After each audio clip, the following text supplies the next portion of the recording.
अल्हम्दुलिल्लाहिल हन्नानिल mannan अल्लज़ी खलक़ल इंसान व अल्लमहुल बयान वस्सलातु वस्सलामु अला रसूलिही सय्यिदिल इंसी वल जान व अला आलिही व अस्हाबिही ज़विल खैरि वल इहसान अम्मा बअद फ़अऊज़ु बिल्लाहि मिनश शैतानिर रजीम बिस्मिल्लाहिर रहमानिर रहीम वमा हुवा अलल गैबि बिज़नीन सदक़ल्लाहु मौलानल अज़ीम वबल्लगना रसूलुहुन नबियुल अमीनुल मतीनुल मुख्तारुल करीम व नहनु अला ज़ालिका मिनश शाहिदीन वश्शाकिरीन वल्हम्दुलिल्लाहि रब्बिल आलमीन।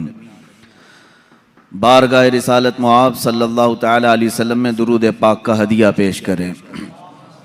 अल्लाहुम्मा सल्लि अला सय्यिदिना व मौलाना मुहम्मदिन मअदनिल जूदि वल करम व आलिहि व अस्हाबिहिल किराम व इब्निहिल करीम व बारिक व सल्लिम सलातन दाइमतन सरमदन अबदा।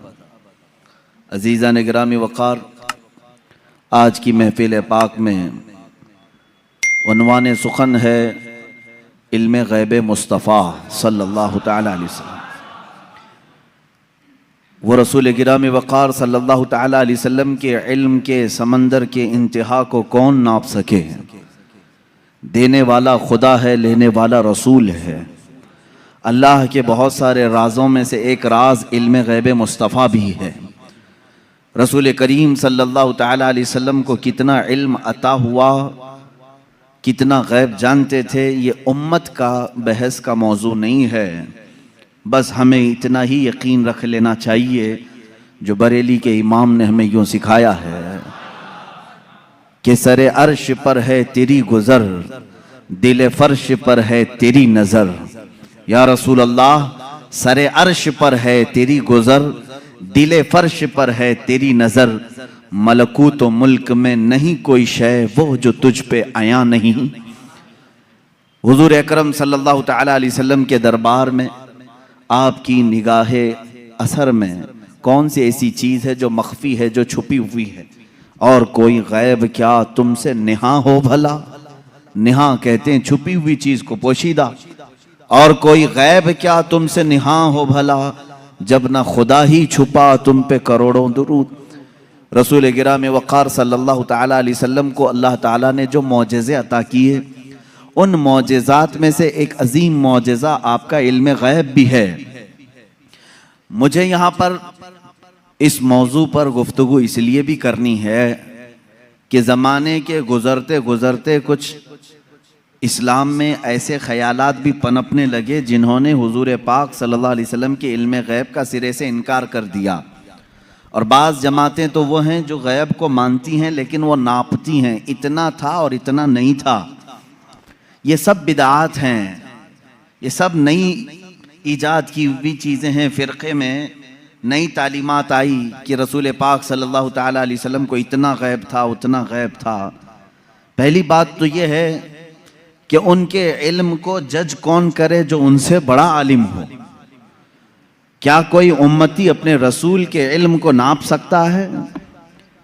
अब यहाँ से मैं आपको कुरानी आयात और अहादीस की रोशनी में और अक़वाल सलफ़ सालिहीन की रोशनी में अर्ज़ करना चाहूँगा, उम्मत के साबिक़ा उलमा से लेकर सहाबा तक का अक़ीदा क्या रहा है हुज़ूर पाक सल्लल्लाहु अलैहि वसल्लम के इल्म गैब को लेकर।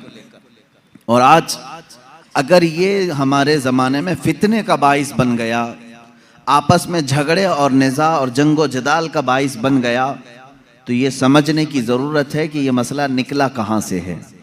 जबकि सहाबा में इस बात पर किसी का इख्तिलाफ नहीं था कि हुजूर को इल्म गैब था कि नहीं था। इस पर कोई डिस्कशन आप हदीस की किताबों में नहीं दिखा सकते कि सहाबा आपस में झगड़ते थे कि हुजूर को इस बात का गैब था कि नहीं था, कभी नहीं। बल्कि सहाबा तो सहाबा हैं, उस ज़माने के जो मुशरिकीन थे, जो काफिर थे, उनका भी अकीदा था कि जो नबी होता है वो गैब की खबरें देता है। उनका भी अकीदा था। बात तो यही है, कई लोग आकर के हुजूर पाक सल्लल्लाहु तआला अलैहि वसल्लम से गैब की खबरें पूछते थे। अगर आप अल्लाह के नबी हैं तो फलां चीज़ बता दीजिए, अगर आप अल्लाह के नबी हैं तो फलां चीज़ बता दीजिए। तो उनका हुजूर के पास आकर के इस तरह सवाल करना ये इस बात की दलील है कि काफिरों का भी अकीदा था कि नबी गैब की खबरें जानता है। सहाबा की तो बात छोड़ें, सहाबा में तो कभी ये बात डिस्कशन में आई नहीं, लेकिन 14 सदियों के बाद उम्मत इस हाल से गुजर रही है कि इनमें भी कुछ बनाम उलमा ऐसे लोग आए जिन्होंने बाज़ाब्ता फ़िरक़ों की बुनियाद रखी और किताबों में लिख मारा रसूल पाक सल्लल्लाहु ताला अलैहि वसल्लम को पीठ पीछे की खबर नहीं थी या दीवार पीछे का इल्म नहीं था। ये वो बातें हैं जो 1400 साल के बाद बाज़ मौलवी कहलाने वाले हजरात ने लिख दिया या गढ़ लिया और उम्मत को इसी बात पर परेशान कर दिया, जमातें पैदा हो गई। लेकिन मेरे अजीजों, हम जो आज तक अकीदे पर हैं, अल्हम्दुलिल्लाह ये वही है जो 14 सदियां पहले सहाबा का अकीदा था। वो अपने नबी कौनैन सल्लल्लाहु ताला अलैहि वसल्लम के मुतालिक क्या अकीदा रखते थे, कुरानी आयात भी इस बात की शाहिद हैं। चंद इनके जो एतराज़ात हैं, मैं आज पूरी इल्मी गुफ्तगू आपसे करूँगा, थोड़ा जहन को तैयार रखें, दलाइल को भी समझें, इसलिए कि सिर्फ सुनी सुनाई बात पर यकीन कर लेना ये सुन्नी की आदत नहीं होनी चाहिए। दलाइल की रोशनी में बात करें। कुरान पाक की जितनी आयात हैं मैं उनके ऊपर आता हूँ, अभी आता हूँ, लेकिन सहाबा का पहले अकीदा क्या है ये तो मैं बता दूँ। हुजूर पाक सल्लल्लाहु ताला अलैहि वसल्लम के पास एक सहाबी हाजिर होते हैं और वो गरीब सहाबी थे। वो घर से ये सोच करके निकलते हैं उनकी वालिदैन का इंतकाल हो चुका था और गुर्बत बहुत ज़्यादा थी, तंगदस्ती थी। वो सहाबी कहते हैं मैं घर से ये निकला कि आज हुजूर पाक सल्लल्लाहु अलैहि वसल्लम से ये दोनों चीज़ों की दुआ करा लूँ, मेरे माँ बाप की मगफिरत की दुआ हो जाए, मेरे माल में बरकत की दुआ हो जाए। वो आए मस्जिद नबवी शरीफ में, लेकिन मामला ऐसा था कि असर के बाद बड़े बड़े सहाबा हुजूर पाक सल्लल्लाहु अलैहि वसल्लम को घेर कर बैठे हुए थे, इनको जाने का मौका ही नहीं मिला और ये कहते हैं मेरी हिम्मत नहीं हो सकी सबसे आगे बढ़ कर के मैं अपना मुद्दा रखूं। मगरिब की अजान हो गई, मगरिब पढ़ाई रसूल करीम सल्लल्लाहु अलैहि वसल्लम ने, फिर जलसा हुआ, लेकिन फिर सहाबा घेर लिए। ये कहते हैं मुझे बात करने का मौका ही नहीं मिला, दूर खड़ा रहा। इशा हो गई, अल्लाह के हबीब सल्लल्लाहु ताला अलैहि वसल्लम इशा के बाद अपने हुजरे की तरफ रवाना हो गए, अपने घर की तरफ रवाना हो गए। ये सहाबी कहते हैं आखिर तक मुझे बोलने का मौका नहीं मिला, सोचा कि दरवाज़ा खुलने से पहले एक बार मौका मिल जाए मैं बात कर लूं। ये सोचते हुए पीछे हाथ बांधे चले जा रहे थे। अल्लाह के नबी सल्लल्लाहु ताला अलैहि वसल्लम आगे आगे चल रहे हैं। दरवाजे के करीब पहुंचे, रसूल करीम सल्लल्लाहु ताला अलैहि वसल्लम पलट करके देखते हैं और उस सहाबी से कहते हैं जा अल्लाह तेरे वालिदैन की मगफिरत फरमा है, अल्लाह तेरी गरीबी और तंगदस्ती को दूर फरमा है। मिली वो मुराद भी जो कह न सका लब से, मेरे सुकूत पर भी मेरे शाह की नजर गई। अजीज़ा ने गिरामी, ये सहाबा का अकीदा था। वो कहते हैं कि मुझे बोलने की अभी नौबत भी ना आई, अल्लाह के हबीब सल्लल्लाहु ताला अलैहि वसल्लम ने उसी बात की दुआ मेरे लिए फरमाई जिस बात का मैं घर से सोच करके निकला था। तो ये सहाबा का ईमान भी था, यकीन था कि अल्लाह के नबी सल्लल्लाहु ताला अलैहि वसल्लम गैब की खबरें जानते हैं। अब और दूसरे सहाबा की बात मैं बताऊं, जंग तबूक के मौके पर, जंग तबूक बड़ी सख्त जंग हुई है और मदीने से तकरीबन 800-900 किलोमीटर दूर का फासला है तबूक। अल्लाह के हबीब सल्लल्लाहु ताला अलैहि वसल्लम ने मदीने के सारे जितने भी जवान थे सबसे कहा था कि इस जंग में शरीक हो जाएं। सब निकले, 3 सहाबा पीछे रह गए। उसमें हजरत काब बिन मालिक रज़ियल्लाहु ताला अन्हु जो हदीस के रावी हैं, फरमाते हैं मुझे कुछ हुआ तो नहीं था, अभी जाऊंगा तभी जाऊंगा, जैसे लोग जमात में शरीक होने के लिए काहिली कर जाते हैं आज के ज़माने में। मैं सहाबा को तमसील या तशबीह नहीं दे रहा, लेकिन वो सहाबी कहते हैं मेरे साथ ऐसा मामला हुआ कि कोई उज़्र नहीं था, लेकिन मैं सोचा कि अभी सुबह जाकर के जमात में मिल जाऊंगा। सुबह हुई, सहाबा की सफ़ें लगी, निकलने का वक्त आ गया। इन्होंने ये सोचा थोड़ा घर में आराम कर लेता हूँ, दोपहर तक मदीने के बाहर ही रहेंगे, जल्दी से जा करके मिल लूंगा। वो जमात मदीने से बाहर भी चली गई। सोचते सोचते शाम हो गई और ये नहीं गए। इस तरह 3 सहाबा मदीने में रह गए और जंग तबूक में मेरे आका सल्लल्लाहु ताला अलैहि वसल्लम बनफ्से नफीस तशरीफ़ ले गए। जब जंग का ख़त्म हुई, वहाँ से वापसी हुई, आने के फ़ौरन बाद अल्लाह के हबीब सल्लल्लाहु ताला अलैहि वसल्लम ने इन 3 को तलब किया। अब इनकी बातें सुने। हज़रत काब बिन मालिक हैं इसमें। ये कहते हैं अल्लाह के रसूल सल्लल्लाहु ताला अलैहि वसल्लम ने हमें बुलवाया और हुजूर की आदत करीमा थी, सबसे पहले पूछते थे कोई उज़्र था तुम्हारे पास, ना आने की कोई वजह थी। अब इस सहाबी की बात सुने। कहते मैं चाहता तो कुछ ना कुछ बात गढ़ लेता कि घर का काम काज आ गया था, बच्चे बीमार थे, जायदाद का मसला था, कुछ तो कह देता। हज़रत कैब कहते हैं, ये अल्फाज हैं उनके, मैं कुछ बहाना कर ले जाता, लेकिन उसके पास क्या बहाना करूं जो दिलों की हालात भी जानता है, जो दिलों की भी खबर रखता है। वो कहते हैं सहाबी रसूल कि मैं कह दिया कि अल्लाह के नबी आप बेहतर जानते हैं, उज़्र तो कुछ नहीं था, सुस्ती और काहिली ने मुझे दूर रखा। तीनों का यही मामला था। बहरहाल ये मामला अलग है, किसी दूसरे वक्त अर्ज करूं, ये लंबी हदीस है। हुजूर पाक सल्लल्लाहु ताला अलैहि वसल्लम ने उन तीनों सहाबा का बायकाट किया 40 दिन तक। फिर कुरान की आयत नाजिल हुई, उनकी तौबा कबूल हुई, फिर उनको माफ किया गया। लेकिन मुझे इससे बयान यही करना था, सहाबा का अकीदा ये है, वो ये कहते हैं हम चाहते तो बहाना कर लेते, लेकिन उनके पास क्या बहाना करें जो दिलों की भी जानते हैं। इसका मतलब ये है कि ये सहाबा उसका उस तरह का अकीदा नहीं रखते थे जो आज के मुल्ला कहते हैं कि पीठ पीछे की खबर नहीं थी, दीवार के पीछे की खबर नहीं थी। वो सहाबी कहते मेरे दिल के हालात वो जानते थे, इसलिए मैं बहाना नहीं कर सका। अजीज़ा ने गिरामी वक़ार, एक दो नहीं कई बातें इस बात की शाहिद हैं और दलील हैं। अल्लाह के हबीब सल्लल्लाहु ताला अलैहि वसल्लम ने गैब की खबरें दी हैं। अब मुझे ये बताएं, नबी जो लफ्ज़ है ये किसी भी दुनिया की डिक्शनरी में जाकर उठाओ, अरबिक लफ्ज़ है ये, नबी अरबिक वर्ड है। इसका तर्जुमा कहीं से भी जाकर के आप देखें, नबी का माना होता है गैब की खबर देने वाला, गैब की खबर देने वाला। इसका डेफिनेशन ही ये है, अगर वो गैब की खबरें ना दे तो फिर नबी कैसा? वो लफ्ज ही उसके ऊपर सूट नहीं करेगा अगर वो गैब की खबर नहीं जानते हों। गैब की खबर से मुराद क्या है मेरे अजीजों? जो जाहिर है हम इसको कहते हैं जाहिरी खबर, और गैब में बहुत सारी चीजें आती हैं। जमीनों का इल्म, आसमानों का इल्म, तुम्हारे नसब का इल्म, तुम्हारे दिलों के अंदर छुपे हुए राजों का इल्म, तुम्हारे घरों में मौजूद खबरों का इल्म, बहुत सारी चीजें आती हैं, ये सब गैब में आती हैं। अब हजरत ईसा अलैहिस्सलाम के मुतालिक कुरान कह रहा है, व उब्रिउल अकमह वल अबरस व उहिल मौता बिइज़्निल्लाह व उनब्बिउकुम बिमा ताकुलून व मा तदखिरून फी बुयूतिकुम। हजरत ईसा अलैहिस्सलाम कहते हैं कि मैं तुम्हें वो सब चीजों की बात बता दूंगा, खबर दे दूंगा जो कुछ तुम अपने घरों में बैठकर खाते हो और जो कुछ तुम जमा करते हो। ये कौन कह रहा है? ईसा अलैहिस्सलाम। उनकी जुबान में कुरान बयान कर रहा है। कुरान ये कह रहा है ईसा अलैहिस्सलाम उन तमाम चीजों की खबर देते थे जो लोग अपने घरों में खाते हैं, जो लोग अपने घरों में जमा करते हैं।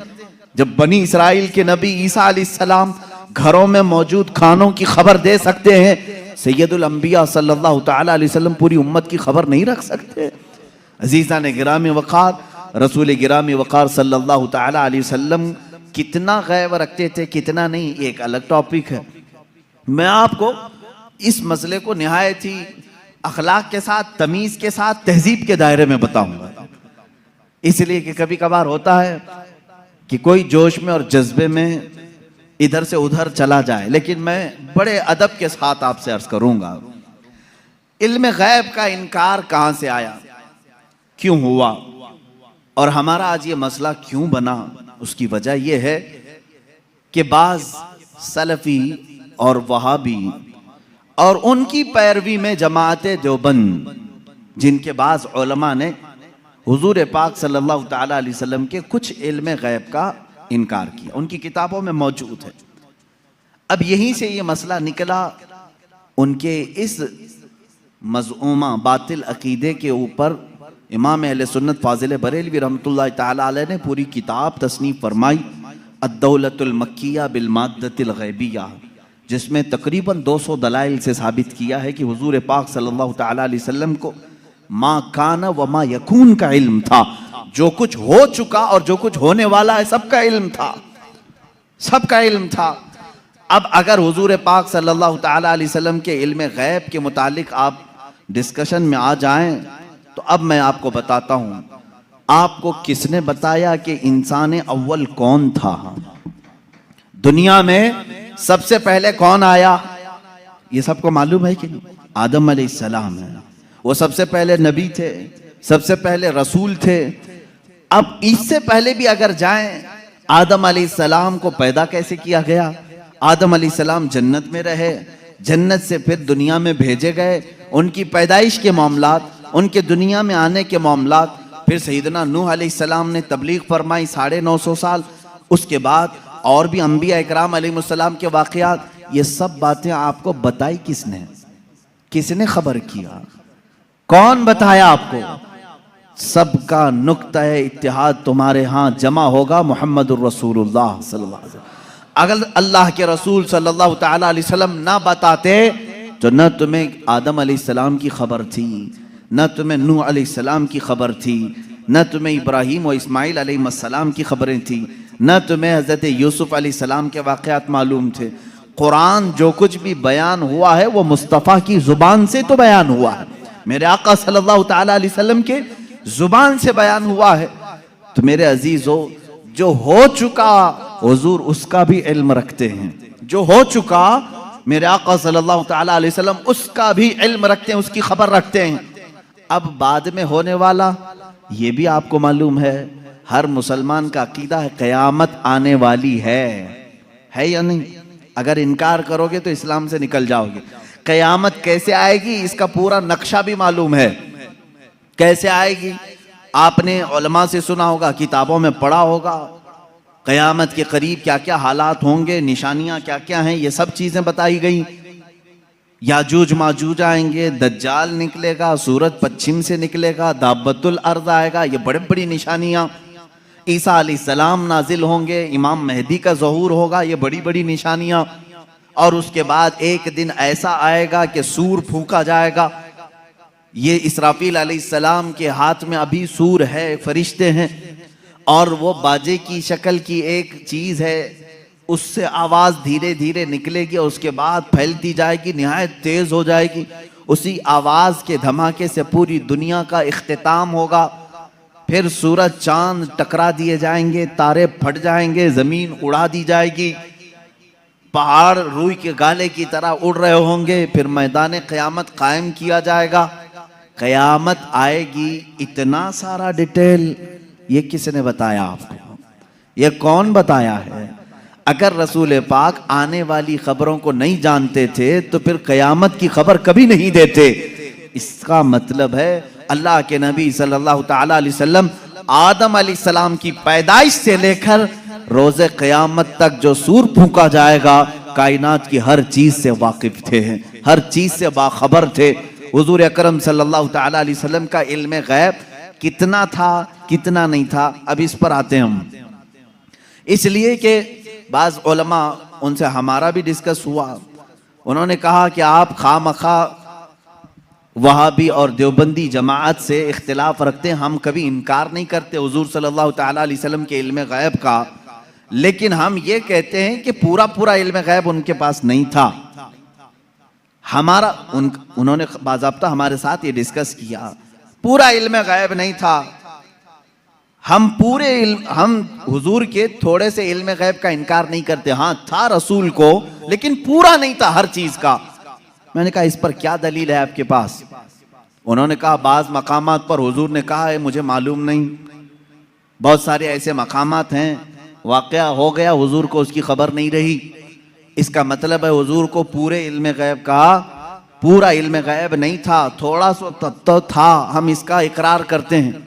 मेरे अजीज़ों, जवाब सिर्फ इतना ही है कि चलो मियाँ, हम और आप बैठते हैं, हम ये लिखते हैं कि हुजूर का क्या क्या इल्म गैब था, और आप ये लिखो कि हुजूर को किस किस चीज़ का नहीं था। मुबारक हो तुम्हें, तुम हुजूर के इल्म गैब की नफ़ी पर लिखते जाओ और हम हुजूर के इल्म गैब के इस बात पर लिखते जाएंगे कि अल्लाह के नबी सल्लल्लाहु ताला अलैहि वसल्लम को किन किन चीजों की खबर थी और तुम किन किन चीजों की नहीं थी, इस पे लिखो। और उसके बाद मातम करो अपनी जिंदगी पर कि अल्लाह ने तुम्हें किस तरह की ये ड्यूटी लगाई कि नबी कौनैन का नक्श निकालने पर पूरी जिंदगी लगा दी। हुजूर पाक के सल्लल्लाहु ताला अलैहि वसल्लम के मर्तबे को कम करने के लिए तुम्हें ड्यूटी लग गई, तुम इस चीज पर तैयार हो गए। अजीज़ान गिरामी वक़ार, पहले ये तो मुझे बताएं कि कौन है जो ये इंसाफ करेगा, इतना था इतना नहीं था, कितना था? क्या तुम नबी के जमाने में हो? हुजूर पाक सल्लल्लाहु ताला अलैहि वसल्लम से तुमने कुछ पूछा है इस बारे में? चलो अगर 100 चीजों का इल्म था हुजूर सल्लल्लाहु ताला, या इल्म गैब अगर 100 को कहते हैं तो तुम बताओ हुजूर के पास 70 था कि 75 था कि 80 था कि 82 था? कोई हद है तुम्हारे पास? नहीं बता सकेंगे, मेरा चैलेंज है। वो कहते हैं बाज का था। अरे मियां, वो बाज की भी तो तहदीद कर दो, बाज का मतलब क्या है?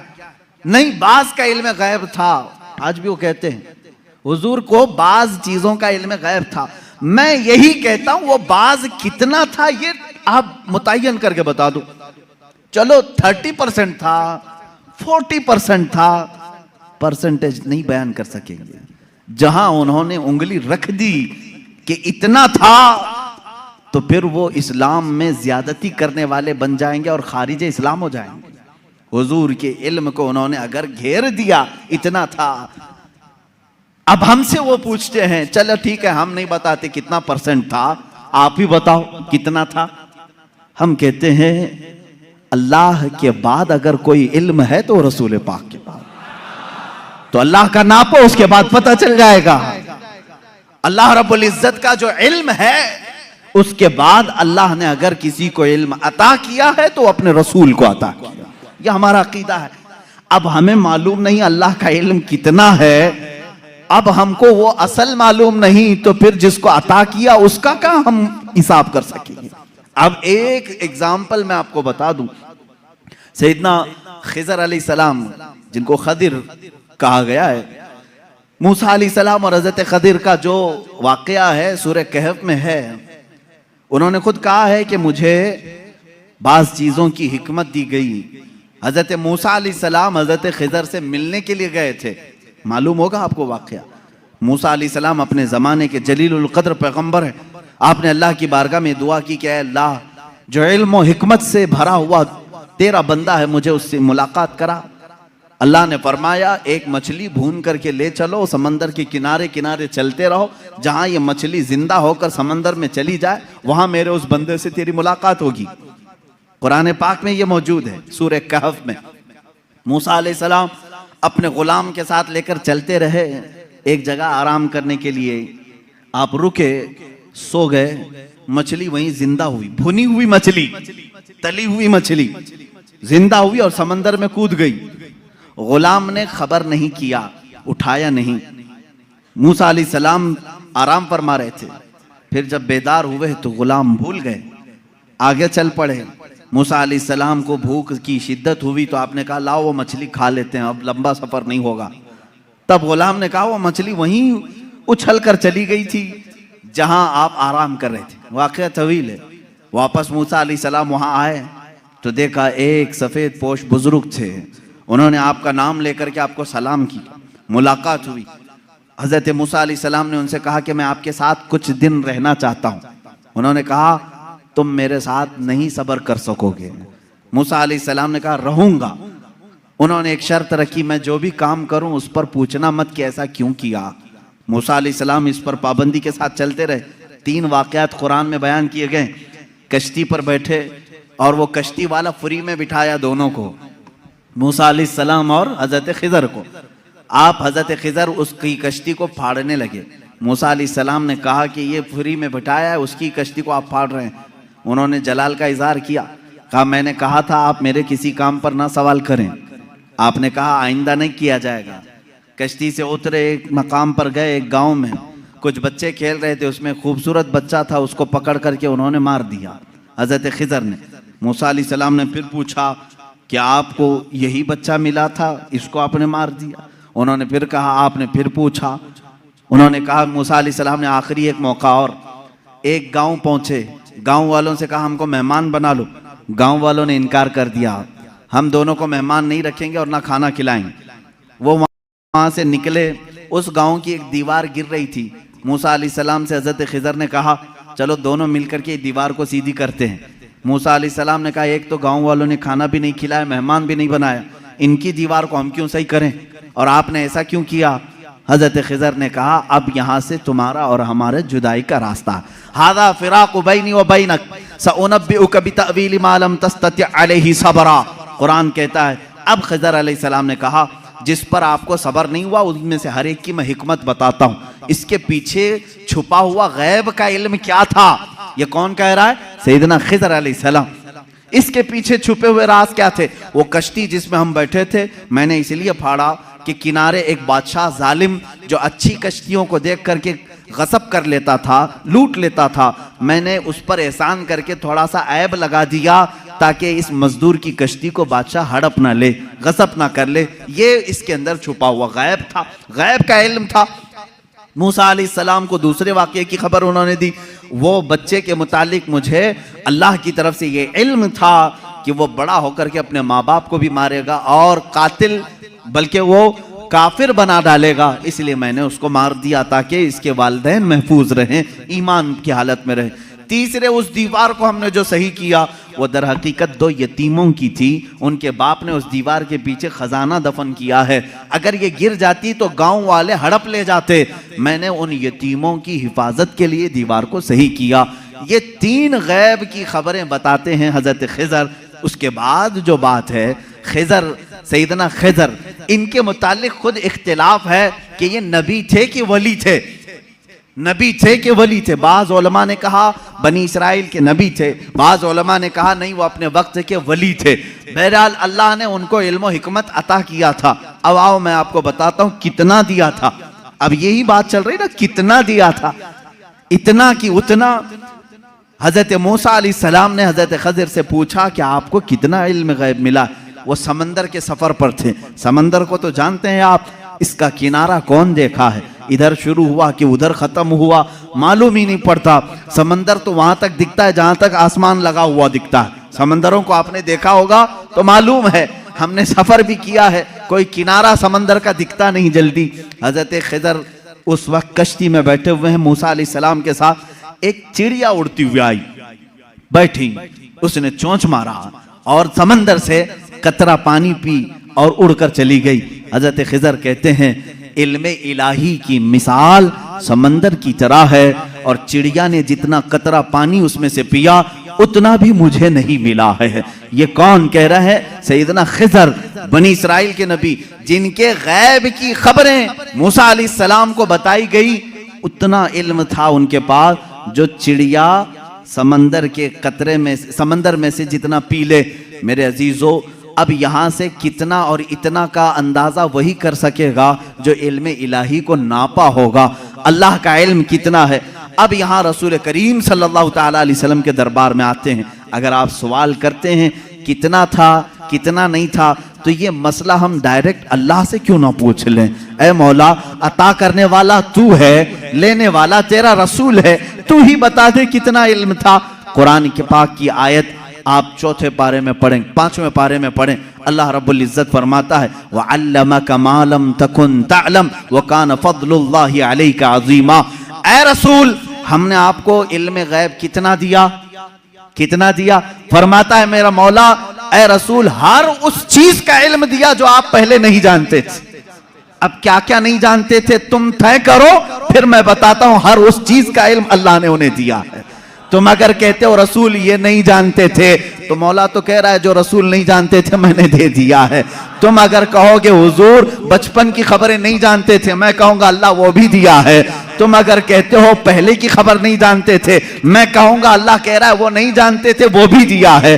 तुम कहते हो क़यामत के बारे में रसूल नहीं जानते थे, अच्छा है, तुम जितने नहीं जानते थे वाले वर्ड्स लाओगे, कुरान की आयत के नीचे अल्लाह ने वही फरमाया वअल्लमका मा लम तकुन तअलम। ऐ रसूल, जो जो नहीं जानते थे सब मैंने दे दिया है, जो जो नहीं जानते थे तुम जो भी कहोगे ये नहीं जानते थे, साफ कहो हाँ ठीक है नहीं जानते थे, लेकिन अल्लाह कह रहा है रसूल जो नहीं जानते थे वो दे दिया है। अब तेरा लफड़ा किस बात पर है, तेरा झगड़ा किस बात पर है? अल्लाह खुद कह रहा है जो नहीं जानते थे वो मैंने दे दिया। अब इस आयत ने पूरा फैसला कर दिया है। अब यहां पर आए डिस्कस होता है तो बाज लोग ये कहते हैं कुरान की आयत है, कुरान कह रहा है वइंदहु मफातिहुल गैब ला यअलमुहा इल्ला हु, अल्लाह के पास गैब के खजानों की चाबियां हैं, कोई दूसरा नहीं जानता। एक आयत है। दूसरी आयत जो ये पढ़ करके हमें सुनाते भी हैं और सल्फी और कहते हैं तुम रसूल को इल्म गैब कहते हो, कुरान कह रहा है कुल ला अक़ूलु लकुम इंदी खज़ाइनुल्लाहि वला अअलमुल गैब, ऐ रसूल आप फरमा दे मेरे पास अल्लाह के खजाने नहीं और मैं गैब नहीं जानता। यह आयत में साफ है और मैं चुरा करके नहीं जाऊंगा, साफ पढ़ करके जाता हूं। जो इनके एतराजात हैं कहते हैं कि रसूल को अल्लाह ने खुद कह दिया ऐ रसूल आप कह दे मैं गैब नहीं जानता। रसूल ने कहा उम्मत से दो चीजें ये बताते हैं, इंदहु मफातिहुल गैब ला यअलमुहा इल्ला हु, अल्लाह के पास है गैब के खजाने की कुंजियां चाबियां, कोई दूसरा नहीं जानता। दो आयतें। एक तीसरी आयत और भी पढ़ते हैं और ये कहते हैं इन्नल्लाह इंदहु इल्मुस्साअति व युनज़्ज़िलुल गैथ व यअलमु मा फिल अरहाम व मा तदरी नफ्सुम माज़ा तक्सिबु गदा व मा तदरी नफ्सुम बिअय्यि अर्दिन तमूत, बेशक अल्लाह के पास 5 चीजों का इल्म है, उसको कोई दूसरा नहीं जानता। कयामत कब आएगी, बारिश कब आएगी, माँ के पेट में क्या है, यअलमु मा फिल अरहाम व मा तदरी, और कोई आदमी ये नहीं जानता कि कल क्या होगा। 5वीं चीज है कोई ये नहीं जानता कि किस जमीन में मरेगा। 21वें पारे की आयत है, अल्लाह फरमा रहे 5 चीजों का इल्म अल्लाह ही के पास है। मेरे अजीजों ये सवालात के बौछार हैं जो एक सीधे साधे भोले भाले सुन्नी मुसलमान के सर पर लाद दिए जाते हैं और उसे बोझल करके कहा जाता है। कुरान जब ये कह रहा है रसूल को कि आप कह दें कि मैं गैब नहीं जानता, और अल्लाह कह रहा है कि गैब के खजाने की चाबियां उसी के पास है किसी के पास नहीं, तो जवाब देना मुश्किल होता है। बाज बंदों को कहते हैं हाँ सही बात है, हमारे मौलवी हजरात ने कुछ और बताया था, यहाँ बातें। मैं आज आपको खुल करके इन तमाम चीज़ों की वजाहत करूँगा। एक बात मैं तकरीबन यहाँ पर 100 किताबों से साबित कर सकता हूँ। मुसन्निफीन, शारहीन हदीस, सीरत निगार, मुहद्दिसीन, मुफस्सिरीन कुरान, इनकी पूरी जमातों के तकरीबन 100 अइम्मा इकराम की किताबों से हम साबित कर सकते हैं। इन सारी आयतों में अल्लाह ने जो फरमाया है कि किसी के पास नहीं, इसका मतलब क्या है? गैब के खजानों की चाबियां किसी के पास नहीं। मेरे अजीज उससे कहो हम भी यही मानते, अल्लाह के सिवा किसी के पास नहीं। पहली आयत पर मैं बात कर रहा हूं, हमारा भी अकीदा यह है गैब के खजानों की चाबियां सिर्फ अल्लाह के पास है। लेकिन उसी आयत में ये कहीं दिखा दो कि उस खुदा ने ये भी कहा हो कि मैं किसी को देता भी नहीं। इस आयत में मुझे ये दिखा दो। ये तो मैं भी मानता हूं कि अल्लाह ने फरमाया गैब के खजानों की चाबियां सिर्फ उसी के पास हैं, मालिक वही है। लेकिन क्या उसने इस आयत में ये भी कहा कि मैं ये किसी को देता ही नहीं? ये मुझे बता दो। कहीं कहा अल्लाह ने मैं किसी को देता ही नहीं? लेकिन मैं तुम्हें बताता हूं अल्लाह दूसरी जगह फरमा रहा है वमा कान अल्लाहु लियुत्लिअकुम अलल गैब वलाकिन्नल्लाह यज्तबी मिन रुसुलिही मन यशा। अल्लाह रब्बुल इज्जत के पास इल्म गैब के खजाने हैं, कोई दूसरा इसका मालिक नहीं। हाँ अल्लाह फरमाता है वलाकिन्नल्लाह, लेकिन अल्लाह अपने बंदों में से जिसे चाहता है गैब के खजाने देता है। एक तरफ तो रब ताला फरमा रहे हैं, अब समझ में आई बात। दूसरी आयत ये नहीं पढ़ते, ये चुरा के जाते हैं। मैंने ये जो एतराज करते हैं वो भी आयत पढ़ी और जवाब में जो आयत पढ़नी चाहिए थी वो भी मैंने पढ़ी। अल्लाह ने फरमाया बिल्कुल सच है, हमारा अकीदा भी यही है, गैब के खजानों की चाबियों का मालिक सिर्फ अल्लाह है। लेकिन उसने कहीं कुरान में ये नहीं कहा कि मैं चाबियां किसी को नहीं देता, कहीं कहा अल्लाह ताला ने, बल्कि रसूल से पूछते हैं। मेरे आका सल्लल्लाहु ताला अलैहि वसल्लम खुद फरमाते हैं, हदीस पाक है, सही हदीस है, उअतीतु मफातीह खज़ाइनिल अर्द। मेराज की रात आपको अल्लाह ने क्या क्या दिया? हुजूर फरमाते मुझे जमीन के सारे खजानों की चाबियां अल्लाह ने दी। रब है मोती ये है कासिम, रिज़्क़ उसका है खिलाते ये हैं। टेंशन तीसरे को क्यों है? तकलीफ तीसरे को क्यों है? अल्लाह फरमा रहा है देना चाहे वो अपने बंदों में से जिसको चाहे दे दे। एक आयत ये है। अब दूसरी बात, आप ऐ रसूल फरमा दें कि मैं गैब नहीं जानता। एक आयत ये भी पढ़ करके बता, देखो 7वें पारे में है, अल्लाह ने फरमाया ऐ रसूल आप कह दें मैं गैब नहीं जानता। इसका मतलब क्या है? जब रसूल खुद फरमा रहे हैं मैं गैब नहीं जानता।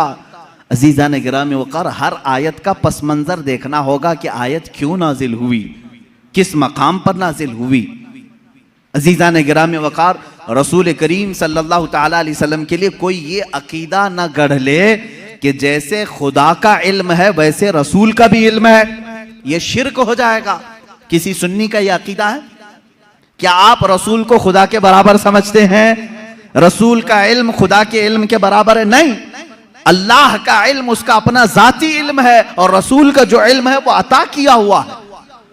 खुदा को किसी ने अता किया, लेकिन रसूल को अल्लाह ने अता किया है।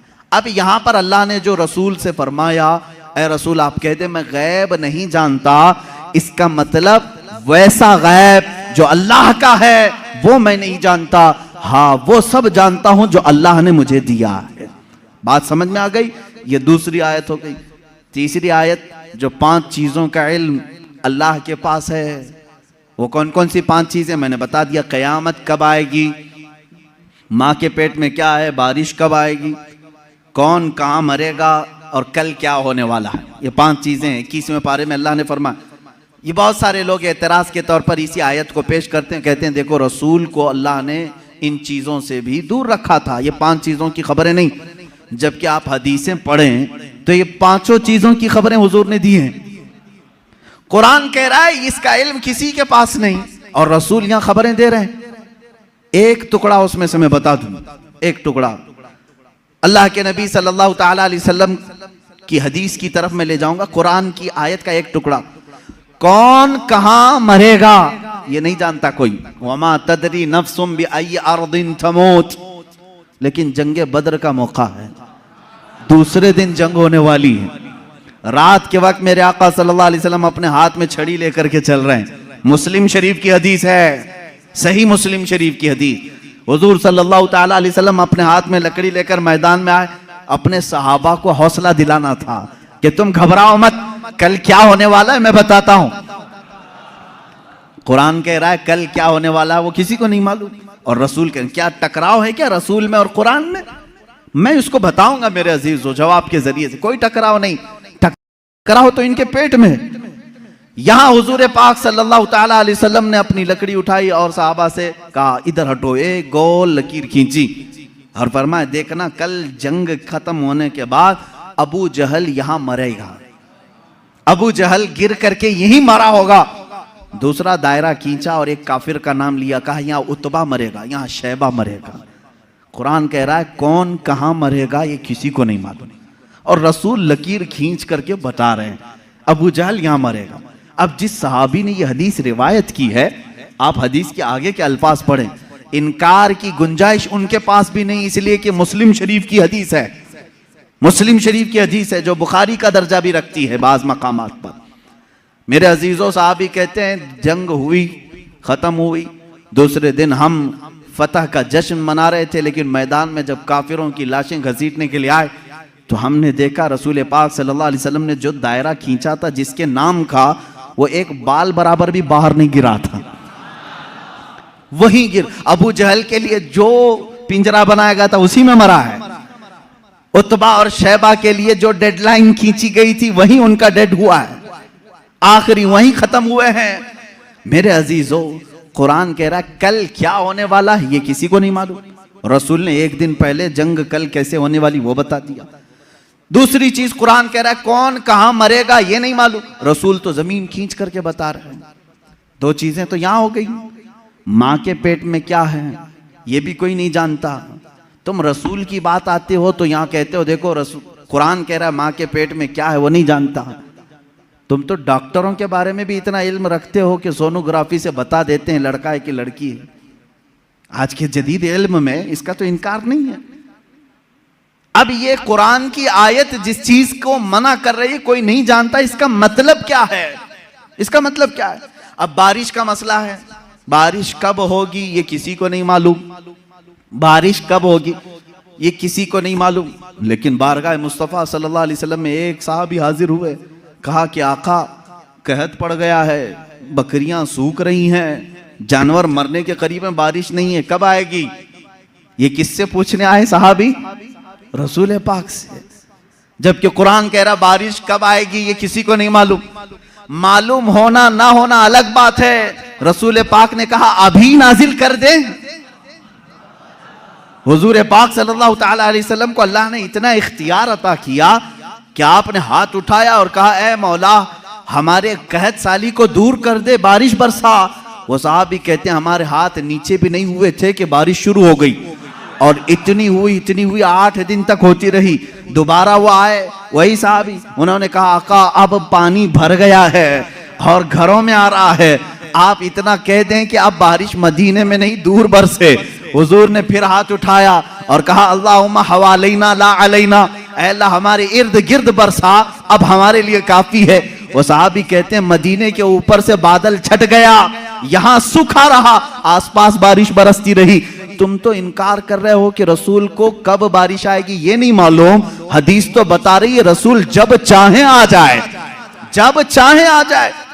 अब आयत का क्या मतलब है? आयत में जो इनकार है और हदीस में भी है, हुजूर ने फरमाया 5 चीजों का इल्म किसी को नहीं।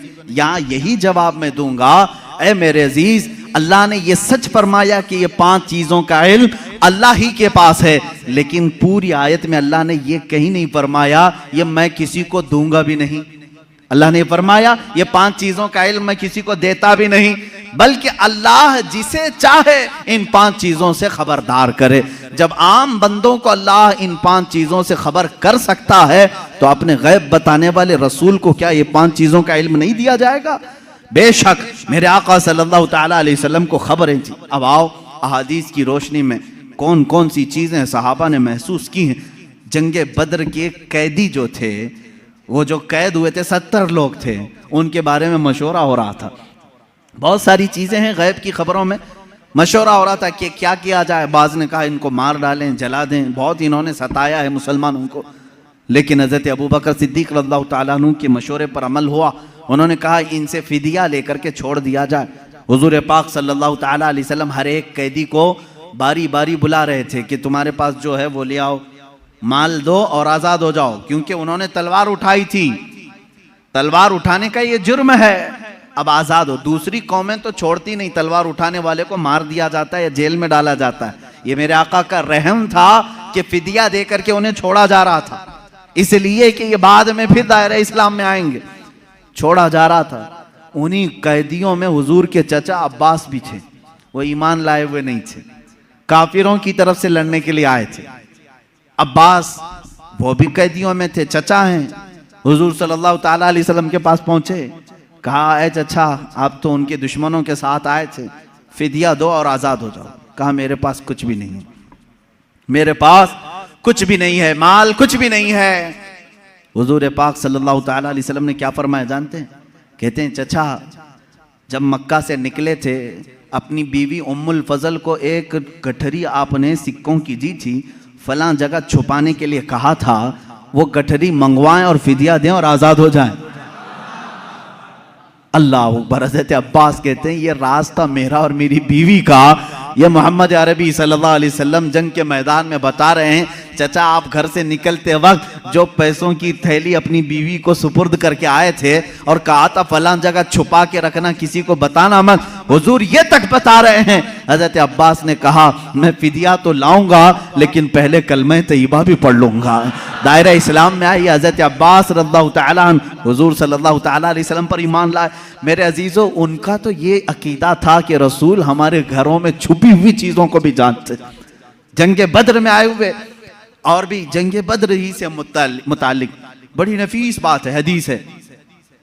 जंगे बद्र में जो कुफार और मुशरिकीन आए थे, इसमें कई गैब छुपे हुए हैं, कई गैब जिनकी खबरें हुजूर सल्लल्लाहु अलैहि वसल्लम ने दी। खत्म हुई, इसमें काफिरों को भारी नुकसान हुआ था, बड़ा नुकसान हुआ था। ये तो मालूम है कि सिर्फ 14 सहाबा की वफात हुई, शहादत हुई, बाकी 70 उनके मारे गए, 70 कैदी बनाए गए, पूरा माल वो छोड़ के भागे थे। जो 1000 की तादाद में आए थे और इधर 313 ही थे। उसके बाद वो इसी गम में पेचोखम खा रहे थे, गलता पेचा थे। मक्का के लोग यानी हसद में जल रहे थे। उनमें से एक शख्स था सफवान, उसके बाप को कत्ल कर दिया गया था मैदान बद्र में। उमैया बाप मार दिया गया। जब लोग जाकर के वाकयात सुना रहे थे, वो बहुत मालदार आदमी था सफवान, बहुत गम में आ गया कि मेरे बाप इतने बड़े आदमी सरदार कुरैश को मोहम्मद के साथियों ने कत्ल कर दिया। गम और गुस्से में गैज़ में वो जल रहा था। उसी की कैटेगरी का एक और शख्स उमैर बिन वहब। उमैर बिन वहब, इनका बेटा कैदी बन करके हुजूर के पास गिरफ्तार हो चुका था। एक का बेटा कैदी बना है, एक का बाप मारा गया है। दोनों सेम कैटेगरी के हो गए, दोस्ती जल्दी होती है। ऐसे दोनों का जब मैटर सेम हो तो दिल की बातें शेयर होती रहती हैं।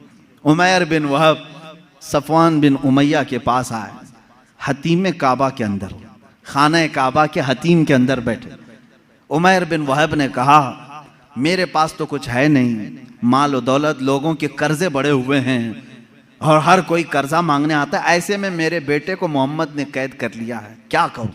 सफवान ने देखा सेम मैटर मेरा भी है, मुझे भी बदला लेना है, इसका भी है, एक काम करते हैं। उसने ऑफर दिया, कहा ए उमैर, तेरे सारे कर्जे चुका दूंगा, प्लस इनाम दूंगा और मेरी तरफ से तलवार दूंगा, बस तू मोहम्मद का कत्ल करके आ सल्लल्लाहु तआला अलैहि वसल्लम।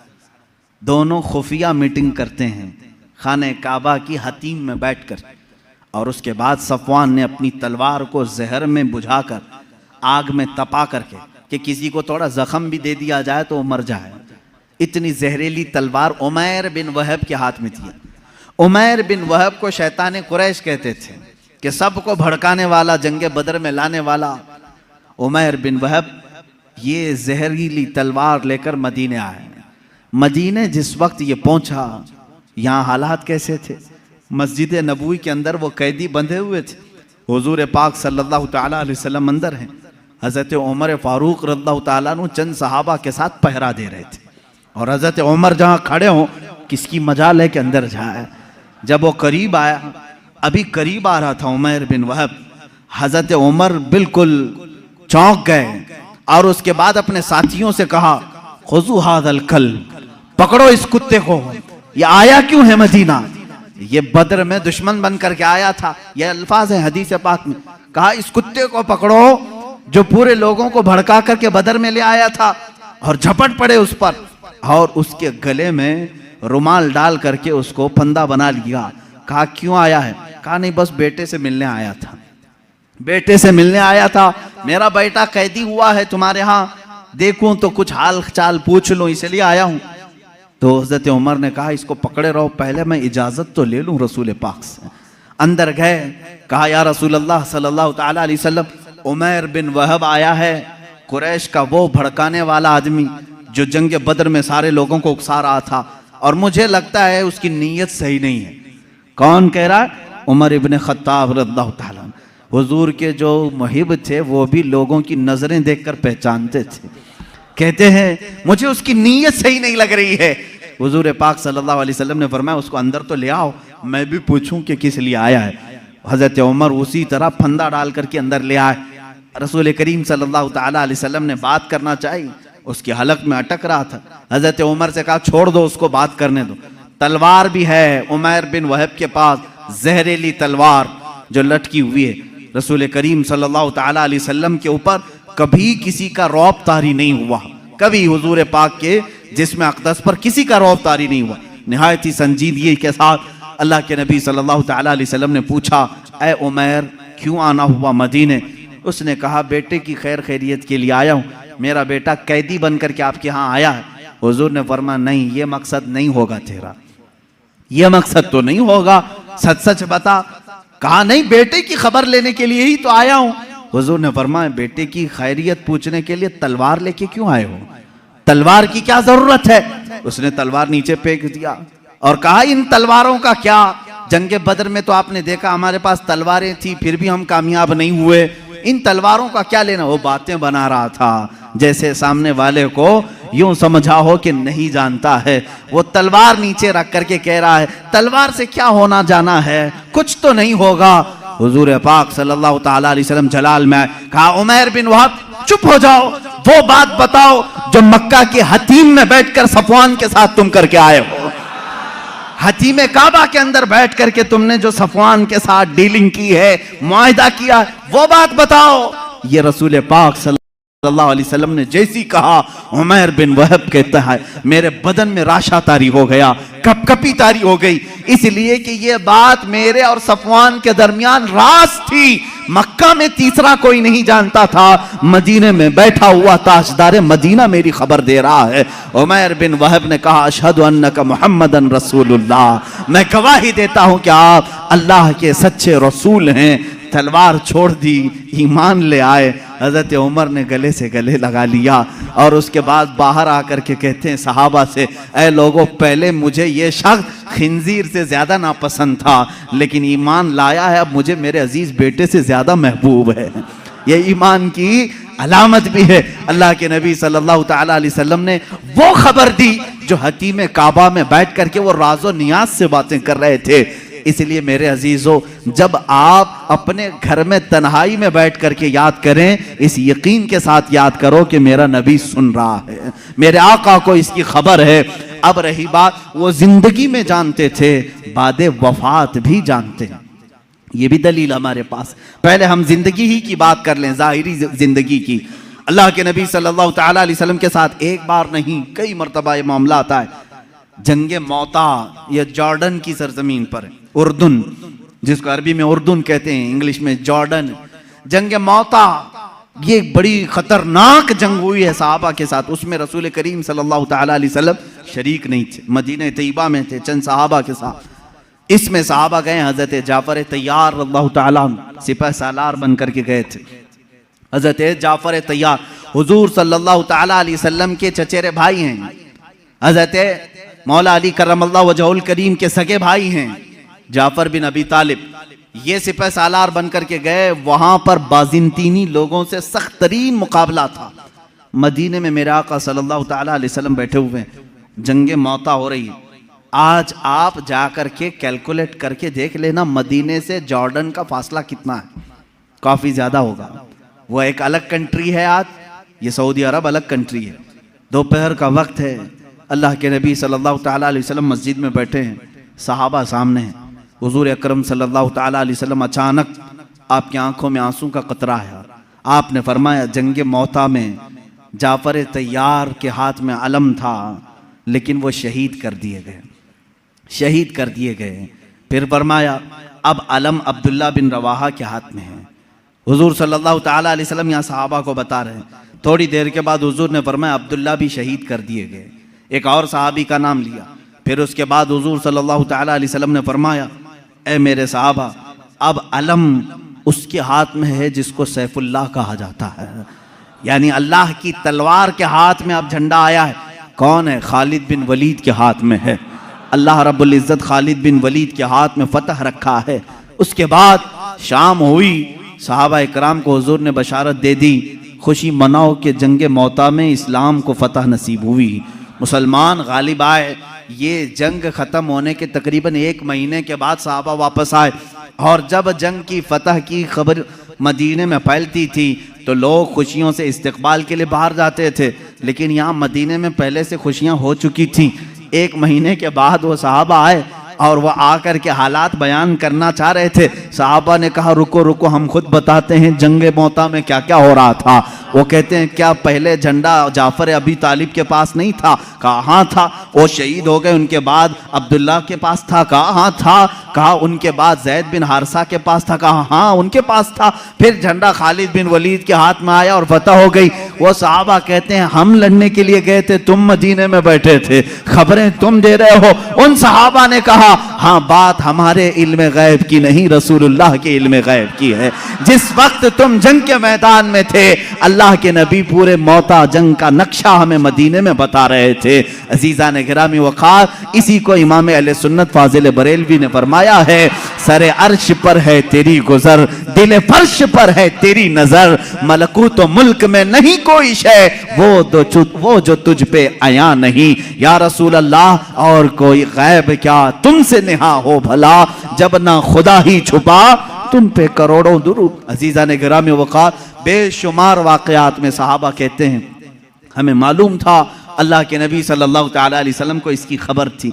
अब अपने बाद होने वाले हालात को जो हुजूर ने बयान किए, वो खुद एक अलग टॉपिक है। क़यामत की निशानियां, रसूल करीम सल्लल्लाहु तआला अलैहि वसल्लम ने क्या क्या नहीं बयान किया। एक सहाबी हजरत हुज़ैफा बिन यमान रदियल्लाहु ताला, ये एक ऐसे सहाबी हैं, ये इनकी खुसूसियत ये थी, हजरत उमर फारूक इनको देखते रहते थे।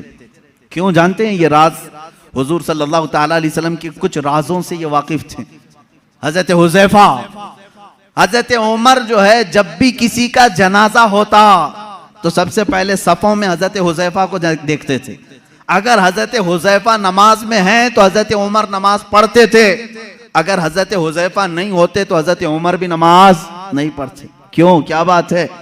क्या चीज ऐसी थी? आपसे पूछा गया अमीरुल मोमिनीन, क्या बात है, क्यों आप हुज़ैफा को तलाश करते हैं, और जब हुज़ैफा जमात में हो तो आप नमाज पढ़ते हैं जनाजे की, वो ना हो तो नमाज जनाजा नहीं पढ़ते? बात ये है मेरे अजीजों, हजरत हुज़ैफा कहते हैं रसूल करीम सल्लल्लाहु तआला अलैहि वसल्लम ने उनको क़यामत तक आने वाले मुनाफिकीन का नाम के साथ बताया था। फला बिन फला मुनाफिक है, फला बिन फला मुनाफिक है, फला बिन फला मुनाफिक है। हजरत हुज़ैफा कहते हैं मैंने सब नाम याद रखे। हजरत उमर कहते हैं ये राज़े रसूल के जानकार थे और ये जानते थे कि कौन मरा है, मोमिन मरा है कि मुनाफिक मरा है। हजरत हुज़ैफा जिस जनाजे में शरीक होते, हजरत उमर कहते मोमिन का जनाजा गया, जहां नहीं होते वो खुद ही दूर हट जाते। हजरत हुज़ैफा नहीं है, इसका मतलब है दाल में कुछ काला जरूर है। मेरे अजीजों, हुजूर अकरम सल्लल्लाहु तआला अलैहि वसल्लम ने उन्हें नाम के साथ बताया था। क्या ये गैब की खबर नहीं है? ये गैब की खबर नहीं है किसके दिल में क्या छुपा है? ईमान और निफाक तो ये दिल की कैफियत का नाम है।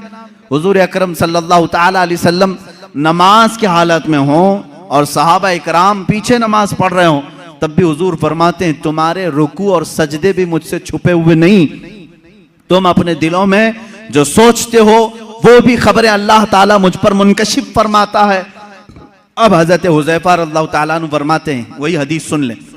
हुजूर अकरम सल्लल्लाहु ताला अलैहि वसल्लम एक दिन अपने हुजरे से बाहर आए, मिंबर पर खड़े हो गए, फज्र की नमाज पढ़ाकर मिंबर पर खड़े हो गए, खुतबा देते रहे, खुतबा देते रहे। हजरत हुज़ैफा कहते हैं जोहर की अजान हो गई, जोहर तक जोहर की नमाज पढ़ाई। हुजूर पाक सल्लल्लाहु अलैहि वसल्लम फिर मिंबर पर चढ़े, खुतबा देते रहे, असर हो गई, असर के बाद फिर खुतबा दिया, मगरिब हो गई, मगरिब के बाद फिर खुतबा दिया, इशा हो गई। इतना लंबा खुतबा पूरी जिंदगी पाक में कभी नहीं था। हजरत हुज़ैफा रज़ियल्लाहु ताला अन्हु इस हदीस के रावी में फरमाते हैं ये वो दिन था जब मैं तन्हा नहीं और भी सहाबा थे। अल्लाह के नबी सल्लल्लाहु ताला अलैहि वसल्लम ने अपनी वफात के बाद से लेकर क़यामत तक आने वाले हर फितने को हुजूर ने खुतबे में बयान किया। और हुजूर हजरत हुज़ैफा फरमाते हैं इतने फितने, कौन किस फितने का बानी होगा, कौन फाउंडर होगा, कौन कौन सी जमातें तश्कील पाएंगी, कितने फिरके बनेंगे और फिरके का फाउंडर कौन होगा, उसके नाम के साथ हजरत हुज़ैफा कहते हैं 300 फितनों के बानियों के नाम तो मुझे याद हैं। हुजूर सल्लल्लाहु ताला अलैहि वसल्लम मिंबर पर बयान कर रहे हैं। और एक हदीस हजरत अबू हुरैरा से, हुजूर सल्लल्लाहु ताला अलैहि वसल्लम अपने हाथ में 2 किताबें लिए हुए थे। पूछा हजरत अबू हुरैरा ने क्या है? हुजूर ने फरमाया ये एक है, ये एक है, इसमें सारे जन्नतियों के नाम है, इसमें सारे जहन्नमियों के नाम।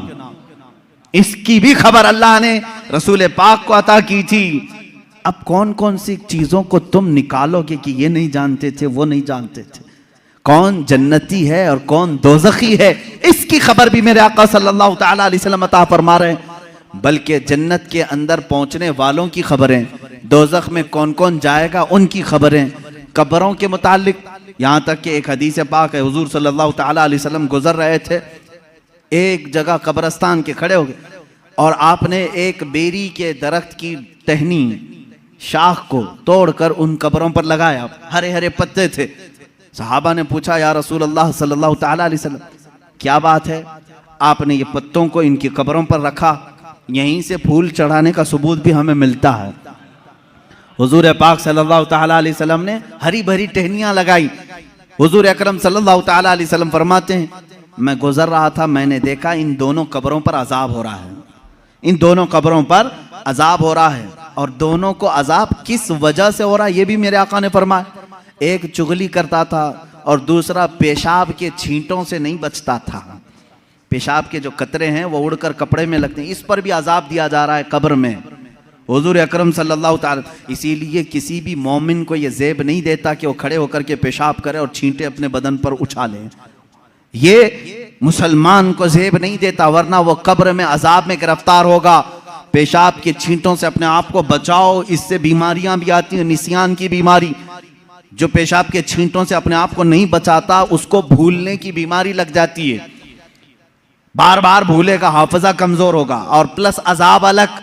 हुजूर अकरम सल्लल्लाहु ताला अलैहि वसल्लम फरमाते हैं, दोनों कब्रों पर मैंने टहनियां इसलिए रखी कि हर हरा पत्ता अल्लाह की तस्बीह बयान करता है।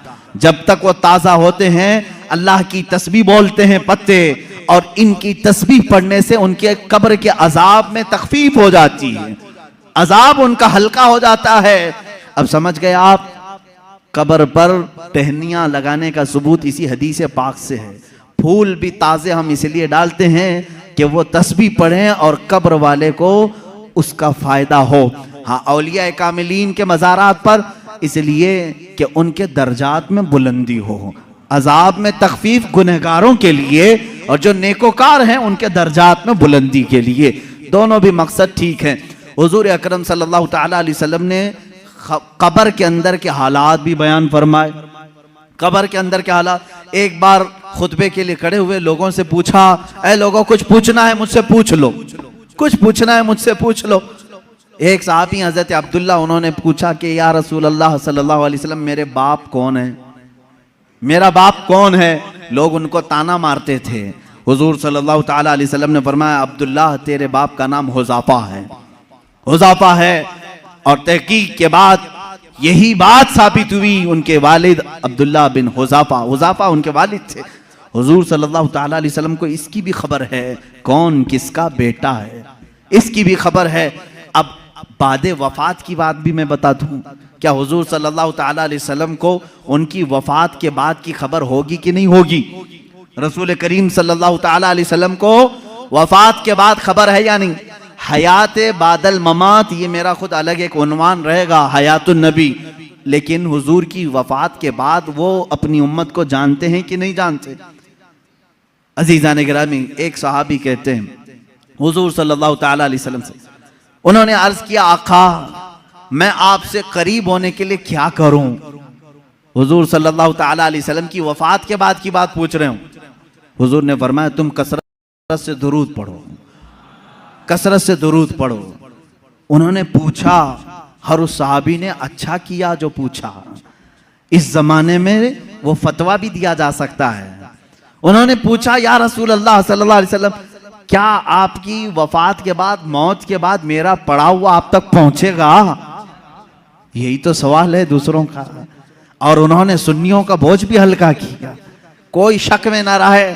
हुजूर पाक सल्लल्लाहु अलैहि वसल्लम ने जवाब में भी इतना ही नहीं फरमाया पहुंचेगा, बल्कि यूं फरमाया सहाबी को, वो और लोग हैं जिनके मरने के बाद हड्डियां गल जाती हैं, जिस्म सड़ जाता है। इन्नल्लाह हर्रम अलल अर्दि अन तअकुला जसादल अंबिया फनबियुल्लाहि हय्युन युरज़क़। अल्लाह के नबी फरमाते हैं, हदीस है, बेशक अल्लाह ने जमीन को हराम कर दिया है, वो नबियों के जिस्मों को खा नहीं सकती। अल्लाह के नबी जिंदा होते हैं और रिस्क भी दिए जाते हैं, उनको रिस्क दिया जाता है। तुम जो दुरूद पढ़ते हो सिर्फ पहुंचता नहीं, मेरे आका फरमाते हैं, जिसने दुरूद पढ़ा मैं उसे भी जानता हूं, उसके बाप को भी जानता हूं। पढ़ो दुरूद मुबारक। अल्लाहुम्मा सल्लि अला सय्यिदिना मुहम्मद व अला आलिहि व अस्हाबिहि व बारक व सल्लम अबदा।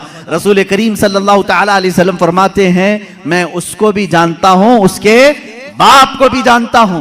गैब की खबरें रखने वाला वो रसूल कभी ये नहीं फरमाया कि मदीने से भेजेगा तो जानता हूँ, मक्के से भेजेगा तो जानता हूँ। मुतलक फरमाया अफ्रीका से भेजे, हिंदुस्तान से भेजे, पाकिस्तान से भेजे, जहां से भी भेजे, चाहे उसके बाप का नाम जैसा भी हो, लेकिन मेरे आका ने फरमाया मैं उसको भी जानता हूँ, उसके बाप को भी जानता हूँ। ऐ मुसलमानों, फख्र करो इस बात पर, कुर्बान जाओ इस बात पर। एक दरूद ऐसा है, एक इबादत ऐसी है, जब हम यहां पढ़ते हैं हमारे बाप का तज़किरा मदीने में हो रहा होता है। मेरे आका की जालियों के सामने हमारे बाप का नाम तक पहुंच जाता है। इससे बड़ी खुशकिस्मती तुम्हारी और क्या हो सकती है, जब नबी को फरिश्ता जाकर यह बता रहा हो, या रसूल अल्लाह फलां का बेटा फलां अभी दुरूद पढ़ा है और आपकी बारगाह में पहुंचाया जा रहा है। फरिश्ते पहुंचाते हैं। बाज वो हैं, हुजूर फरमाते हैं, जिनके दुरूद को मैं खुद सुनता हूं। बाज वो हैं जिनके दुरूद को मैं खुद सुनता हूं, और बाज वो हैं जिनके दुरूद को अल्लाह के मलाइका फरिश्ते मुझ तक पहुंचाया करते हैं। ये कब तक पहुंचाते हैं इसकी भी कोई लिमिट नहीं, जब तक क़यामत ना आ जाए रसूल पाक हर उम्मती की खबर रखते हैं। मेरे अजीजों, ये अकीदा क्यों जरूरी है मैं आपको बताता हूं। जालिमों ने, अंग्रेजों ने, यहूदियों ने, उनके अंदर एक जमात है मुस्तशरिक, जिसको ओरिएंटलिज्म कहा जाता है। ये मुस्तशरिक हैं, ये इस्लाम को पढ़ते हैं, होते यहूदी हैं, ईसाई हैं, मशनरी के लोग इस्लाम को पढ़ते हैं, कुरान पढ़ते हैं, हदीस पढ़ते हैं, आलिम भी बन जाते हैं, और फिर हमारी यूनिवर्सिटीज़ में पढ़ाते भी हैं, और लोगों के दरमियान इस्लाम की बातें करते हैं, लेकिन कुछ न कुछ इसमें से एतराज़ निकाल करके मुसलमानों के अकीदे में कशमकश लाना चाहते हैं, वसवसे डालना चाहते हैं। ऐसे हर ज़माने में रहे, आज भी है। खुद मिस्र में जामिया काहिरा यूनिवर्सिटी का नाम है, काहिरा यूनिवर्सिटी, वहाँ पर आज भी वो यहूदी इस्लामी तालीमात पढ़ा रहे हैं, फ़िक़्ह इस्लामी पढ़ाते हैं। वो है नहीं मुसलमान, लेकिन इस्लामी तालीमात से खूब वाकिफ़ है।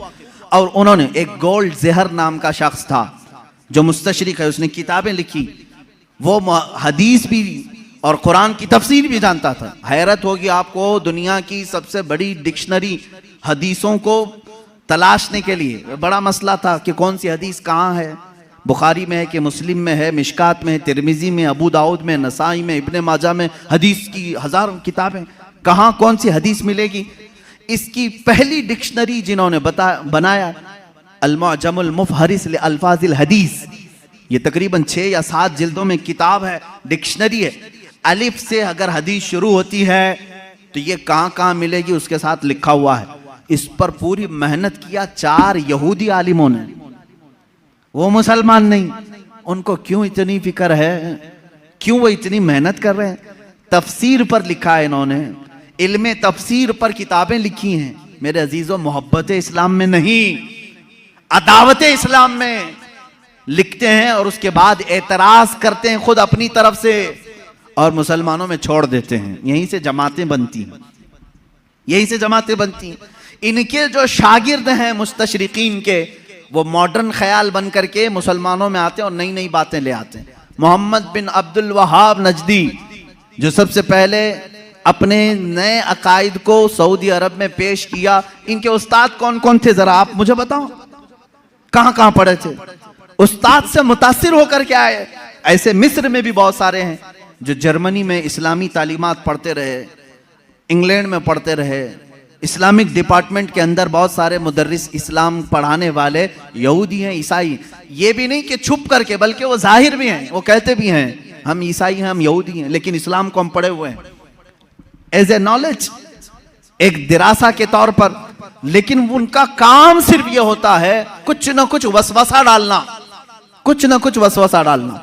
ऐसे हजारों वसवसे उन्होंने डाले, लेकिन उलमाए रब्बानियीन की जमात हर जमाने में रही है जो दंदा शिकन उनका जवाब भी देती रही।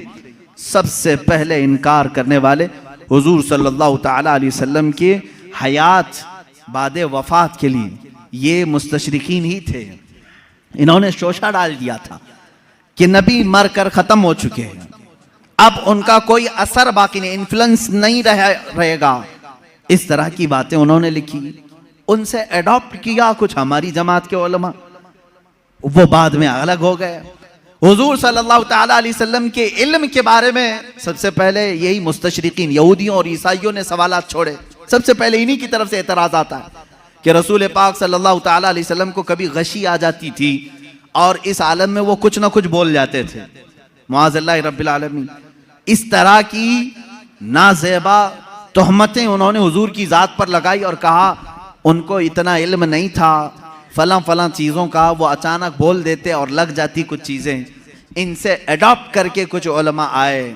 मेरे अजीज़ों, क्यों जानते हैं ये मेरे आका के इल्म गैब पर क्यों इस तरह की बातें करते हैं? सिर्फ इसलिए कि उम्मत के जहन में हुजूर का मर्तबा कम कर दिया जाए। आज तुम्हें डर किस बात का लगता है? नबी की शान में एक जुमला भी कहने से 1000 बार सोचते हो। अल्लाह के नबी हैं, उनके बारे में हम मजाक में भी कोई जुमला नहीं कह सकते, ईमान चला जाएगा। आज तक ये डर है या नहीं? आज तक ये डर है।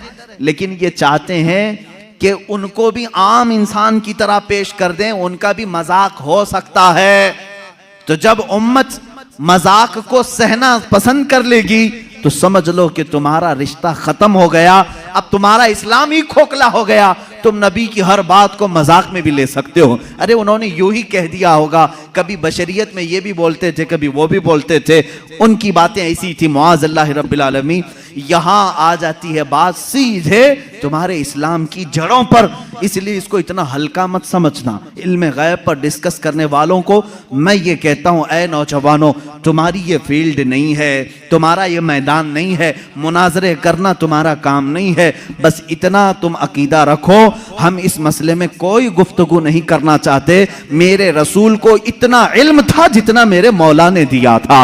रब ताला जाने कितना दिया था, रसूल जाने कि कितना लिया था। बस इस पर तुम अपनी गुफ्तगू को खत्म कर देना। दूसरा, कोई भी शैतान तुम्हारे पास आए, मैसेज करे, रसूल को इस बात की खबर नहीं थी, रसूल को उस बात की खबर नहीं थी, तुम हर एक के डिबेट में मत बैठना। शैतान गुफ्तगू में लगा करके तुम्हारा ईमान सल्ब करना चाहता है, तुम्हारे ईमान पर डाका डालना चाहता है। शुरू में तुम डिफेंस में जवाब देते रहोगे और जब थक जाओगे तब सोचो कि मेरे भाई सही कह रहा है सामने वाला, मेरे पास तो कोई दलील ही नहीं, हमारे उलमा के पास भी कोई दलील ही नहीं। इमाम राजी के पास शैतान आकर के उनके खुदा का यकीन उनका मुतजलजल कर गया था। इमाम राजी वक्त के बड़े इमाम हैं। शैतान एक बुजुर्ग की शक्ल में आया और कहा, तुम अल्लाह को एक मानते हो, क्या दलील है तुम्हारे पास? उन्होंने दलील दी। दूसरा, उसने शैतान काट दिया, कहा ये तो नहीं हो सकता। दूसरी उन्होंने दलील दी, वो भी काट दिया। उन्होंने अल्लाह के एक होने पर 360 दलीलें दी। उनकी मौत का वक्त करीब था, 360 दलीलें दी। लेकिन बाद में उनके पीरो मुर्शिद नजमुद्दीन कुबरा रहमतुल्लाह ताला अलैह, उनकी मदद आई। उन्होंने कहा इमाम राजी को, ए राजी, तू उससे क्यों नहीं कहता कि मैं अपने खुदा को बगैर दलील के एक मानता हूं? बस इतना कह दे और दामन छुड़ा ले। फिर इमाम राजी ने कहा, एक वक्त ऐसा आ गया था राजी का, वो सोचने लग गए थे कि अल्लाह एक है भी कि नहीं है, एक है कि नहीं है, डगमगा दिया था शैतान। तब फिर पीरो मुर्शिद की निस्बत भी काम आई। कहा नहीं, इस बारे में मैं दलील ही नहीं देता, मैं मानता हूं अल्लाह एक है तो एक है। मैं यही आपको आज कहना चाहूंगा मेरे अजीज, तुम्हारा इल्म इतना नहीं कि हर शैतान से मुकाबला करो, हर डिबेट में तुम हिस्सा लो, ये तुम्हारी जिम्मेदारी नहीं। ये डिबेट करना, मुनाजरा करना, ये उलमा, मुफ्तियान कराम, मुनाजिरीन इस्लाम पर छोड़ दो। अल्लाह ने उस फील्ड के भी माहिरीन पैदा किए हैं, उस मैदान के मुजाहिद भी पैदा किए हैं जो मुखालिफीन का दांत तोड़ करके जवाब देते हैं। वो मौजूद है, वो उनकी अपनी फील्ड है। लेकिन हर ऐरा गैरा इसमें बाजी ले जाने की कोशिश में करेगा तो तुम्हारा घोड़ा कहीं का कहीं गिर जाएगा और तुम शहीद भी हो जाओगे, गिर जाओगे। अब यहां पर मेरे अजीजों, मेरी नसीहत सुन लो। इस तरह के डिबेट जब भी आए, मेरे रसूल को कितना इल्म था, कितना नहीं था, तब इतना ही कहो, मेरा तो अकीदा इतना है, अल्लाह ने उनको बेहिसाब दिया था, जितना अल्लाह ने दिया था उतना उनके पास था। या अल्लाह जाने कितना दिया था, रसूल जाने कितना लिया था। इसी पर अपनी गुफ्तगू खत्म करो। रसूल करीम सल्लल्लाहु ताला अलैहि वसल्लम के इल्म गैब पर ज्यादा डिस्कस ना करो। इसके बाद इंशाअल्लाह और भी दीगर बहसें आएंगी। हुजूर बशर थे कि नूर थे, हुजूर हाजिर हैं कि नाजिर हैं कि नहीं हैं, हुजूर वफात के बाद जिंदा हैं या नहीं, हुजूर को कितने इख्तियारात थे, ये सब आज के मसाइल जो फैलाए हुए हैं किताबों में, मैं इंशाअल्लाह अज़ीज़ हर एक पर थोड़ी सी ही सही गुफ्तगू करने की सआदत जरूर हासिल करूंगा, इसलिए कि हमने रसूल माना है तो वो रसूल माना है जैसे सिद्दीक़ अकबर ने माना था। हम वो रसूल मानते हैं, इसलिए कि हज़रत सिद्दीक़ अकबर का ईमान तो देखो। अबू जहल आया एक बार, कहने लगा अबू बकर तुम्हें मालूम है, यही ईमान होना चाहिए आपका भी। अबू बकर सिद्दीक आ रहे थे कहीं बाहर से, अबू जहल पकड़ा, कहा अबू बकर एक सवाल का जवाब दे दो। कहा क्या है? कहा एक शख्स कह रहा है कि कल की रात वो मस्जिद हरम से बैतुल मुकद्दस तक गया था, एक ही रात में गया था और उसके बाद फिर वापस लौट करके भी आया। पॉसिबल है? ऐसा मुमकिन है? ये मेराज का दूसरा दिन था, हजरत अबू बकर को अभी मालूम भी नहीं था, वो गए भी नहीं थे हुजूर के पास, पहले ही अबू जहल मिला खबर देने के लिए। तो हजरत अबू बकर ने कहा ऐसा कैसा मुमकिन है, एक रात में कोई मस्जिद हरम से मस्जिद अक्सा तक जाए? पॉसिबल नहीं है, मुमकिन नहीं, क्योंकि मक्का से फिलिस्तीन का सफर जो है उस जमाने में 1.5 महीने का था, एक रात में कोई कैसे जाके आएगा? अब वो कहका मार के हंसने लगा, ठट्टा मार करके हंसने लगा, उसे यही तो पॉइंट चाहिए था। अबू जहल ने कहा अबू बकर इतनी बात नहीं, वो इससे भी आगे की भी बातें कह रहा है, तुम्हारा क्या ख्याल है? हजरत अबू बकर चौंक गए, बता तो सही कौन कह रहा है, कौन है ये जो दावा कर रहा है? अबू जहल ने कहा वही मोहम्मद जिसके पीछे तुम घूमते हो सल्लल्लाहु अलैहि वसल्लम। हजरत अबू बकर जलाल में आए, कहा है अबू जहल अगर उन्होंने कहा है इससे बड़ी बात भी, तब भी मैं ईमान लाता हूं। हर चीज पॉसिबल है, हर चीज मुमकिन है। अगर उन्होंने कहा कि मस्जिद हरम से मस्जिद अक्सा तक वो एक रात में जाकर के आए, तो तुम मुझसे इतनी बात पूछ रहा है कि हो सकता है कि नहीं हो सकता? अगर रसूल कह दे कि एक आन में मैं 7 आसमान पर जाकर आया, तब भी मैं तस्लीम करूंगा। यह हजरत अबू बकर पहले ही बताए, उसके बाद बारगाह मुस्तफ़ा में आए हुजूर सल्लल्लाहु ताला अलैहि वसल्लम के पास। अभी हुजूर सहाबा को अपने सफर की दास्तान सुना रहे थे। हजरत अबू बकर किससे सुन के आए थे? अबू जहल से। लेकिन कुर्बान जाओ मेरे मौला को, मेरे मौला ने उन्हें जो अता किया। हजरत अबू बकर जैसे ही आए, हुजूर ने मुस्कुरा करके कहा ए अबू बकर, जिब्राइल आए थे अल्लाह की तरफ से, तुम्हारे लिए एक लक़ब लेकर के आए हैं। कहा या रसूल अल्लाह क्या है? कहते अल्लाह ने आज से अबू बकर को सिद्दीक कहा है। सिद्दीक उसको कहते हैं जो सच्चाई की तस्दीक करता है, जो हर सच्ची बात को एक्सेप्ट करता है। हजरत अबू बकर अभी हुजूर से सुने नहीं, दुश्मन से सुने हैं, तब वो इकरार कर रहे हैं ए जालिमो, तुमने मुहद्दिसीन से सुना है, औलिया कामिलीन से सुना है, सहाबा ताबईन से सुना है कि रसूल क्या क्या जानते थे, फिर भी इनकार कर रहे हो। हजरत अबू बकर ने अबू जहल से सुन करके भी इनकार नहीं किया। अल्हम्दुलिल्लाह हम सिद्दीकी ईमान रखते हैं कि हमने अपने औलिया कामिलीन की जुबान से सुना कि रसूल मा काना व मा यकून की खबर रखते हैं। हमारा अकीदा भी यही है कि रसूल मा काना व मा यकून की खबर रखते हैं। वह अव्वलीन के भी आका हैं, वह आखिरीन के भी आका हैं। वही है यासीन, वही है ताहा, वही है फुरकान, वही है अव्वल, वही है आखिर। मेरे आका की जात पर ये सारी चीजें मुंतहा हैं। अल्लाह रब्बुल इज्जत हमें अहले सुन्नत व जमाअत के सच्चे मजहब पर कायम व दायम रखे। मौला ताला हमें इसी अकीदे के साथ इस दुनिया से रुखसत फरमाए। ऐ मौला हमारा जनाजा अहले सुन्नत व जमाअत पर उठा। जब रसूल करीम सल्लल्लाहु अलैहि वसल्लम की बारगाह में पहुंचे तो हमें शर्मिंदा और जलील और रुस्वा होने से महफूज फरमा। व आखिरु दावाना अनिल हम्दुलिल्लाहि रब्बिल आलमीन।